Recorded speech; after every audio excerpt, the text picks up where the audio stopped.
Radio मानव रचना 107.8 पर मैं हूं शादाब, आपके साथ शो है आत्मदर्शन। और आज फिर हम बात करने वाले हैं बहुत ढेर सारी, और हमारे बहुत सारे सवालों का जवाब देने के लिए स्टूडियो में एक बार फिर से मौजूद हैं रागलेखा दासी जी, चरण आश्रित श्री श्रीमद भक्ति वेदांत नारायण गोस्वामी महाराज। आपका बहुत बहुत स्वागत है रेडियो मानव रचना 107.8 पे। हरे कृष्ण। बात की जाए अगर धर्म की, तो धर्म हर युग में पूजने जाता है। हर इंसान जानना चाहता है कि आखिर धर्म है क्या। और एक बार का एक वाक़या है कि यश और युधिष्ठिर जी के बीच एक संवाद हुआ था। एक रास्ता, एक कह सकते हैं एक युग ऐसा आया था महाभारत के बीच, जहाँ पर यश ने युधिष्ठिर की धर्म परीक्षा ली थी, जानने की कोशिश की थी कि इतनी कठिनाइयों के बीच भी क्या वो आज भी अपने धर्म के साथ हैं। तो आज हम आपसे बहुत सारी बातें करने वाले हैं यश और युधिष्ठिर जी के बीच के संवाद के बारे में। लेकिन आप सबसे पहले हमें अब क्या बताने वाली हैं? देखिए, महाभारत में एक बार जब पांडवों का अज्ञातवास था तो वो लोग काम्य वन में, ब्रजमंडल में एक स्थान है काम्य वन, तो काम्य वन में जाके वो निवास कर रहे थे, क्योंकि वो किसी कोई उसको वहाँ ढूंढ नहीं सकता था जी। तो वो जाके निवास कर रहे थे। तो द्रौपदी जी, पांचों पांडव और द्रौपदी जी थी और कुंती जी थी। तो द्रौपदी जी को एक बार बहुत जोर से प्यास लगी, तो युधिष्ठिर जी ने उनको भीम जी को भेजा कि जाके कोई जलाशय ढूंढ के जल लेकर। तो भीम जी गए और दूर से देखा कि चिड़िया उड़ रही हैं, तो जिस और वो उड़ रही थी वो वहीं पे फॉलो करते करते गए और उन्होंने देखा एक बड़ा सुंदर जलाशय था, साफ सुथरा, बड़ा निर्मल जल का। तो उन्होंने सोचा पहले मैं अपनी प्यास बुझा लेता हूँ, उसके बाद मैं जल लेके जाऊंगा अपने भाइयों के लिए और द्रौपदी के लिए। तो जब वो पीने लगे, जैसे ही वो पीने लगे तो एक यक्ष आया और कहने लगा, ठहरो, पहले मेरे प्रश्नों का उत्तर दो, नहीं तो तुम जल नहीं पी सकते। तो भीम ने कुछ सुना नहीं और वो जल पीने के लिए तत्पर रहे। तो तुरंत वो जल, जैसे ही उन्होंने जल पिया, मूर्छित हो गए। तो अब थोड़ी देर बीत गई, तो अब युधिष्ठिर जी ने अर्जुन को भेजा कि अर्जुन तुम जाके देखो क्या हुआ, भीम को इतनी देर हो गई अभी तक जल लेकर नहीं आया। तो अर्जुन गए और अर्जुन ने देखा कि फिर से उनको यक्ष मिला और उन्होंने भी जल पीना, वही सवाल उन्होंने कहा कि पहले मेरे प्रश्नों का उत्तर दो, नहीं तो मैं तुम्हें जल नहीं पीने दूंगा जी। तो वो भी जल पीकर मूर्छित हो गए। फिर अब उसके बाद उन्होंने नकुल को भेजा, नकुल भी मूर्छित हो गए। सहदेव को भेजा, वो भी मूर्छित हो गए। तो अंत में भी युधिष्ठिर जी स्वयं आए जी। क्या आखिर मेरे भाई अब तक वापस क्यों नहीं आए, क्या बात है, चारों भाई नहीं आए, क्या चक्कर है, माजरा क्या है? तो जब उन्होंने वहाँ पर गए, वो उसी जलाशय के पास, तो उन्होंने जैसे ही जल को छुआ, यक्ष ने तुरंत उनसे भी पूछा कि आप मेरे प्रश्नों का उत्तर दीजिए, नहीं तो ये नहीं। तो धर्मराज युधिष्ठिर जी ने कहा कि आप प्रश्न पूछिए जी। आज हम उन्हीं प्रश्नों के बारे में आपसे बातचीत करेंगे, लेकिन यहाँ लेंगे छोटा सा ब्रेक। लेकिन आप कहीं मत जाइए, सुनते रहिए रेडियो मानव रचना 107.8 पर प्रोग्राम आत्मदर्शन, मेरे यानी शादाब के साथ। हरे कृष्णा कृष्णा कृष्णा हरे हरे, हरे कृष्णा कृष्णा कृष्णा हरे हरे, हरे राम राम राम हरे हरे, हरे राम राम राम हरे हरे, हरे कृष्णा कृष्णा कृष्णा हरे हरे, हरे कृष्णा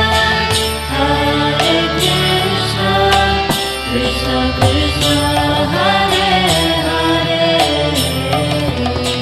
हरे राम राम राम हरे हरे, हरे राम राम राम हरे हरे, हरे कृष्णा कृष्णा कृष्णा हरे हरे, हरे कृष्णा कृष्णा कृष्णा हरे हरे,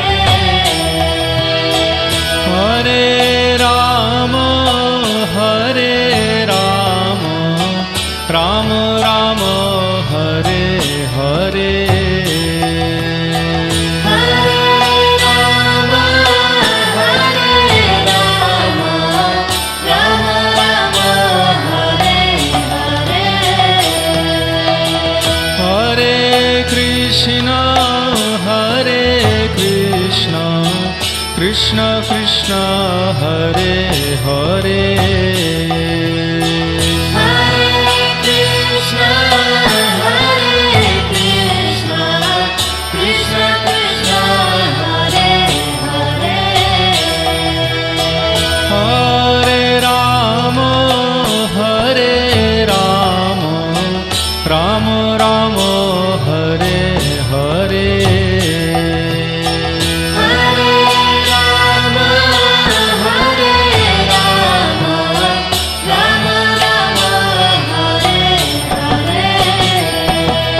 हरे Krishna Krishna Krishna Hare Hare Hare Krishna,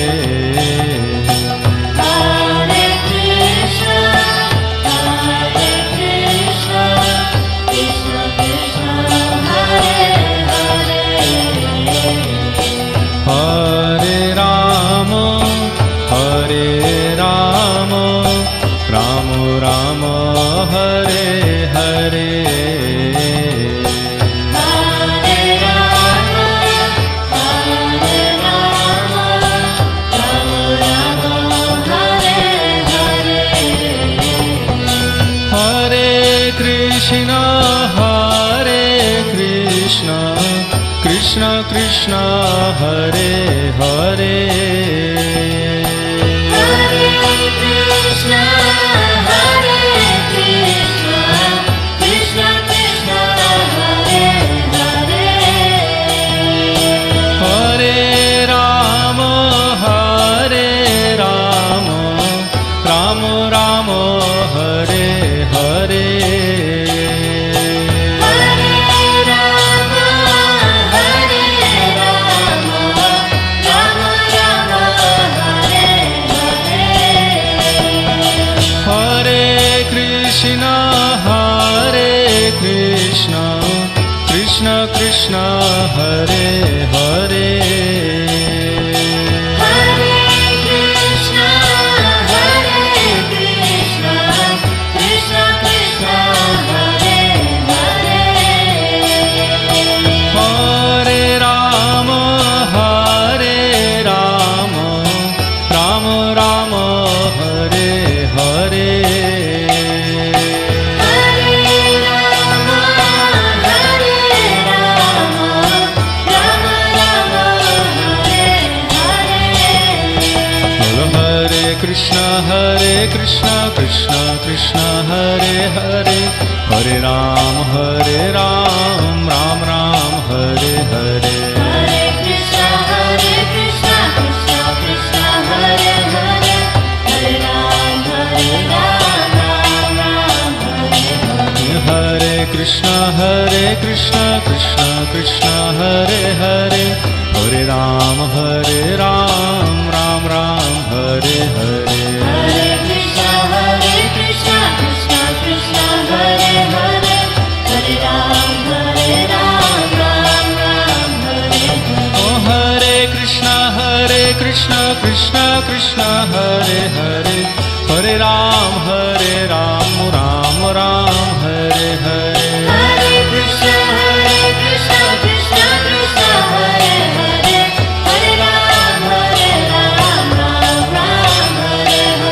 Hare Hare. हरे कृष्ण कृष्ण हरे हरे हरे राम राम राम हरे हरे रेडियो मानव रचना 107.8 पर मैं हूं शादाब, आपके साथ प्रोग्राम है आत्मदर्शन और हमारे बहुत सारे सवालों का जवाब देने के लिए स्टूडियो में एक बार फिर से मौजूद हैं रागलेखा दासी जी। आपका एक बार फिर से बहुत बहुत स्वागत है रेडियो मानव रचना 107.8 पे। हरे कृष्ण।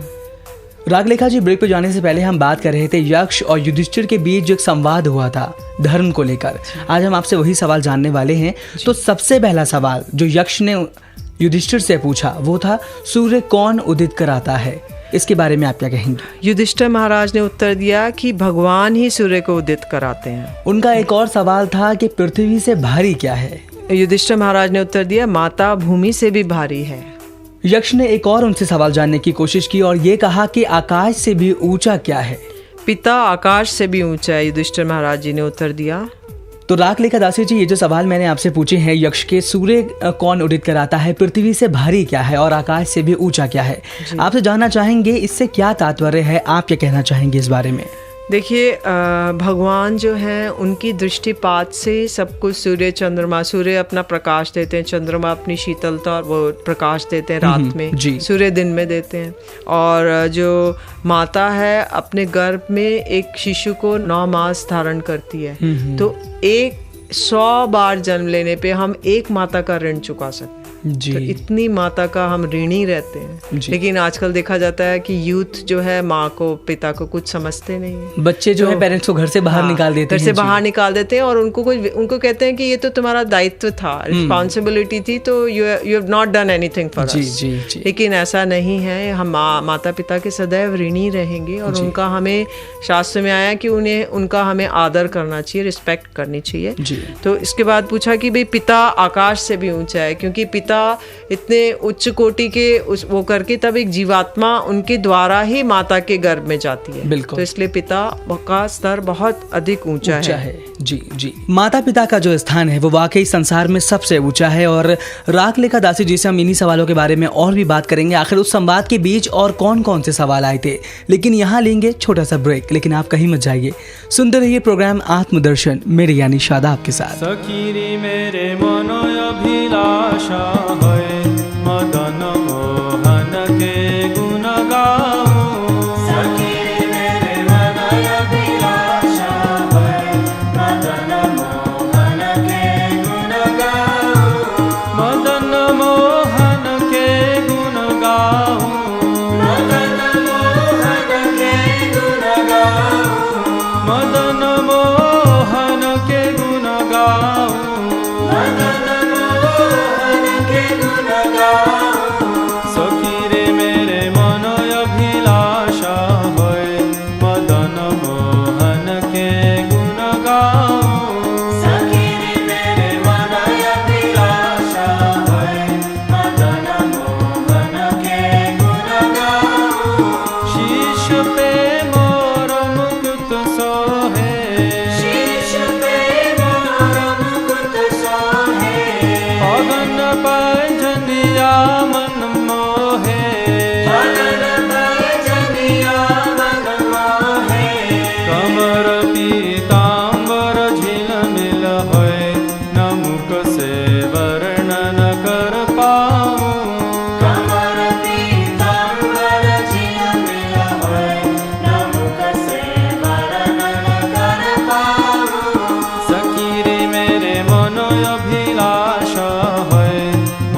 गाऊं सफल मेरो जीवन कैसे होए जुगल चरणन में सिर नाऊं सखी रे मेरे मनो अभिलाषा है मदन मोहन के गुण गाऊं सखी रे मेरे मनो अभिलाषा है मदन मोहन के गुण गाऊं मदन मोहन के गुण गाऊं मदन मोहन के गुण गाऊं मदन मोहन के गुण गाऊं मदन मोहन के गुण गाऊं सखी रे मेरे मन अभिलाषा है मदन मोहन के गुण गाऊं सखी रे मेरे मन अभिलाषा है मदन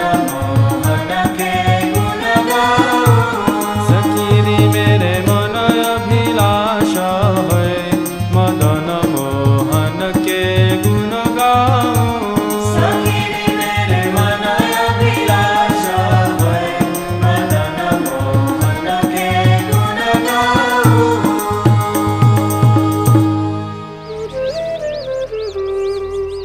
रेडियो मानव रचना 107.8 पर मैं हूं शादाब, आपके साथ शो है आत्मदर्शन और हमारे बहुत सारे सवालों का जवाब देने के लिए स्टूडियो में मौजूद हैं रागलेखा दासी जी। रागलेखा जी, हम आपसे बात कर रहे हैं उस संवाद के बारे में जो यक्ष और युधिष्ठिर के बीच हुआ था जब वो अज्ञातवास में थे महाभारत के दौरान। एक सवाल उन्होंने उनसे और पूछा था कि वायु से भी तेज चलने वाला क्या है? तो युधिष्ठिर महाराज ने उत्तर दिया कि मन वायु से भी अधिक तेज चलता है। तिनकों से भी अधिक संख्या में क्या है? तिनकों से अधिक चिंता है जी। और लोक में सर्वश्रेष्ठ धर्म क्या है? लोक में सर्वश्रेष्ठ धर्म है दया। जी, ये तीनों सवालों से मैं आपसे एक निचोड़ जानना चाहूँगा कि आपने कहा कि वायु से भी तेज जो चलता है वो मन है। बिल्कुल सही बात है कि एक क्षण में हमारा मन यहाँ होता है तो एक क्षण में हमारा मन पता नहीं कहाँ से कहाँ चला जाता है। आजकल तिनकों की जो संख्या है वो वाकई बहुत कम हो गई। लोगों की चिंताएं इतनी बढ़ गई हैं कि उनको हर चीज़ अपनी चिंताओं के आगे छोटी नज़र आने लगी है।